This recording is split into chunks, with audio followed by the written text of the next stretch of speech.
Hey guys, Samo here. Thanks for checking out the channel and its contents. And if you feel like it, please do subscribe. Thanks so much. Enjoy the video. Bye. How was it to play with you with Lee Konitz on Parallels? I mean, like again, how deep is the ocean? The comping there on that album for me, Oh, it's like man, Lee Konitz was someone I met when I was still in high school because he lived in the building where I grew up in. My parents had a part. I went to probably let's see, eighth grade through. My parents didn't move out of that place until many years later. So I met Lee Konitz and I was like in ninth grade, just getting in 10th grade, getting into jazz. And then there was another lady in the building who was a family friend a little bit, and knew I was getting into jazz. She's like, "Oh, you're into jazz? Do you know Lee Konitz? He lives on the eighth floor. He was this oh yeah, I've read about him in my, but I had no idea that he was in the building. So I figured out who he was, and then one time I met him because I was coming up in the elevator. I had just come from the Lincoln Center Library, and I took out a bunch of records that I would do. I'd listen to records and record them on a cassette. But I had a Lee Konitz record in my arm that I got from the library. The elevator stopped on 8. We lived on the 12th floor, and the elevator stopped on 8, and it was Lee, and he looked and said, "Hey, that's my record."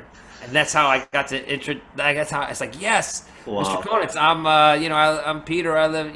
This lady told me about that you were in the building, and I've been looking forward to trying to." I mean, I was super shy, but and then it turned out he was a friend of Attila Zoller, and Yeah. I got to study with Attila Zoller. Seriously? Not through Lee, but through someone else, and then they were friends. So we just got to know Lee as he was like the first famous jazz musician I'd ever got to meet up close.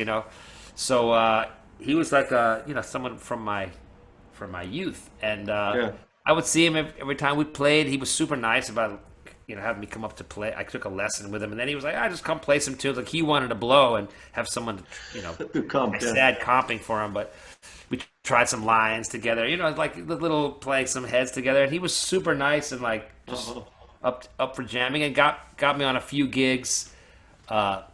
Around the early 90s. And then this record date came up for Chesky, which was kind of strange because you know how they are super... for the recording, yeah. Yeah, they have this one microphone that everybody has to set up around. Yeah. And they're super audiophile, crazy guys. And it was cool. It was fun that we played in this church, which sounded very weird. The room, we were on the stage of this church. But it was cool, and Mark Turner was there, and Mark and Lee had that was nice for them to kind of play. Beautiful. Mark was, Palo Alto, you guys did, it sounds amazing. Yeah. It's like, it was fun, and I remember just seeing Lee over the years, and always just having that. Yeah. It was funny because when I was about 20, early 20s, 22, 23, I started playing with Lou Donaldson. Yeah, I know. I wanted to ask you about that. But and that was kind of like him and Lee were kind of like the two polar opposites of the same generation. Both were like after Bird.